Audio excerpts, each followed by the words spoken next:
Some of Pete Buttigieg's staffers are concerned with the way people of color are being treated within his campaign.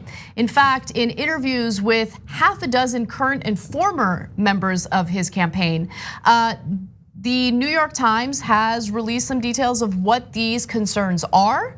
Now, some of them, I think we should have a discussion about whether they're really as bad as the New York Times is making it out to be.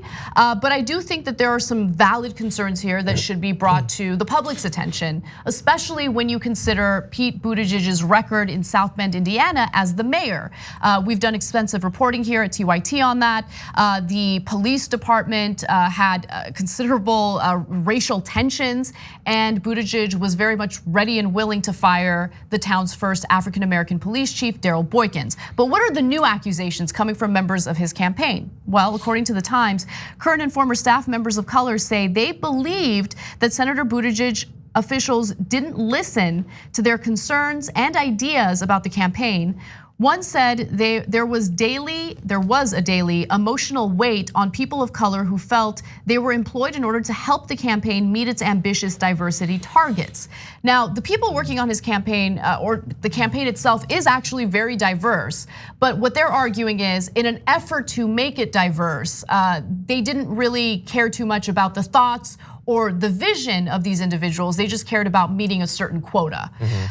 Also, some Hispanic employees said managers asked them to translate text even if they didn't speak Spanish, making them feel disrespected. So there's more, but I wanted to kind of get your thoughts before we move on to the rest of it. Yeah, so later on, you've got a couple of references that I think are probably definitely specific to the Buttigieg campaign. Overall, though, I would say, I mean, if you talk to the staff of any candidate, I bet there's a lot of these same sorts of concerns.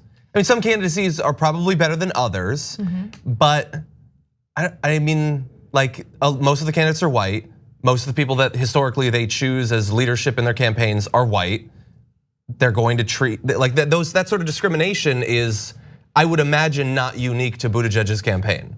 Yeah, look, there have been issues with many campaigns on racial tension, lack of representation.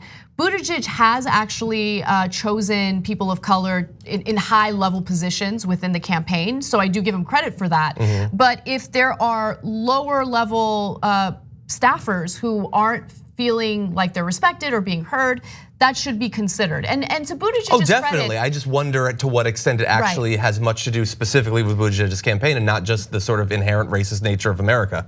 Yeah, that's a good point. So let me give you some of the specific accusations from the piece and then we can discuss. So some employees of color spoke about feeling disrespected by white colleagues. Others said they felt stressed from having to answer questions from friends and family members about working for a candidate struggling with minority voters.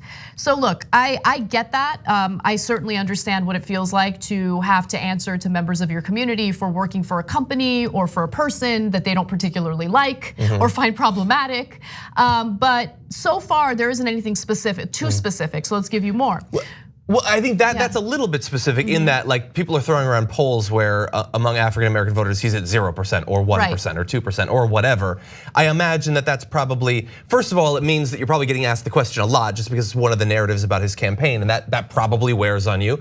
But then also the sort of the implication is, wait, if you're a person of color, why are you working for someone who clearly has problems with this community? Like, if they just genuinely support him, that's gotta suck too, to have like your own identity used against you when you're just pursuing a political, like, a thing that you support. Yeah, but my point is, this isn't something that Buttigieg did to the staffers. This is something that the staffers unfortunately have to deal with from, people outside the campaign who are concerned about his record. Now, his record is something that I think is fair game, but to say that his campaign is like actively doing something that's making them, it's not like his campaign's like reaching out to people in various communities and telling them like, hey, harass my staffers who, that's not what's happening. Probably not. No, that's not what's happening. But there are other things. So a second meeting, they've been having meetings about, how to make people feel listened to, appreciated. And so a second meeting on January 2nd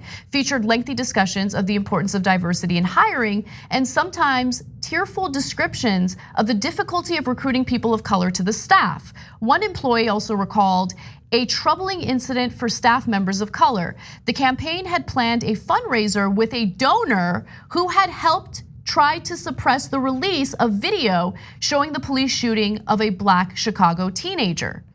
Okay, so that was the Laquan McDonald case. Yeah. So let me give you the details on that, because that is the part that I find like the worst aspect of this story, because it is very specific, and based on what the staffers are telling the New York Times, they raised their concerns and they were ignored.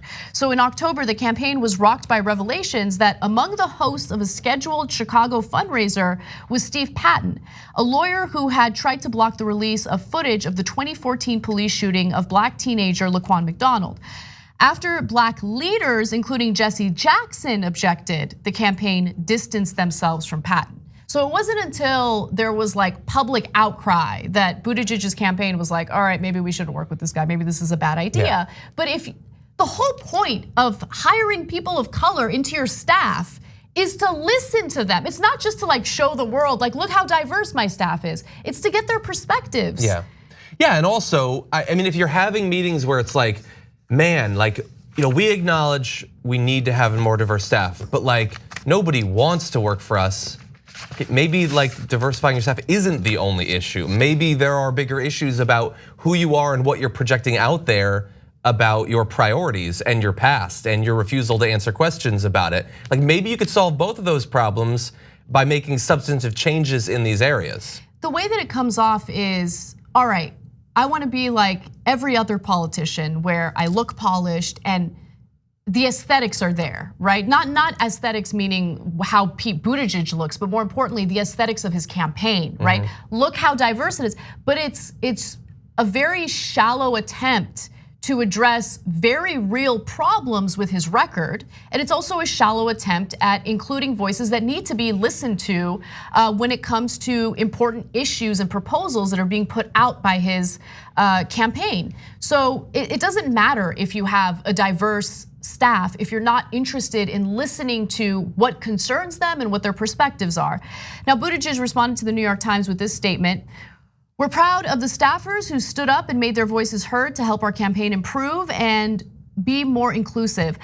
We realize that we can always do better, and these honest discussions are how we make progress, and we will continue to provide our staff the safe space to have them. And look, to his credit, they did have the meeting. This is before the New York Times article came out, so it's not like he was doing it for PR.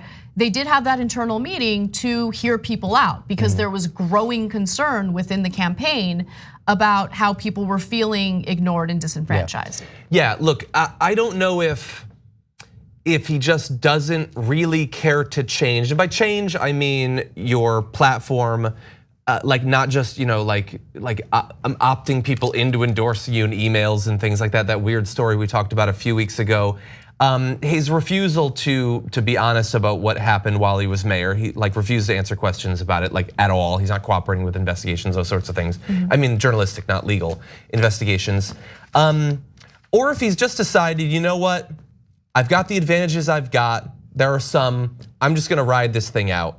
And you know what, if people don't wanna support me, I guess I'm just gonna double down in Iowa, New Hampshire and hope that momentum develops.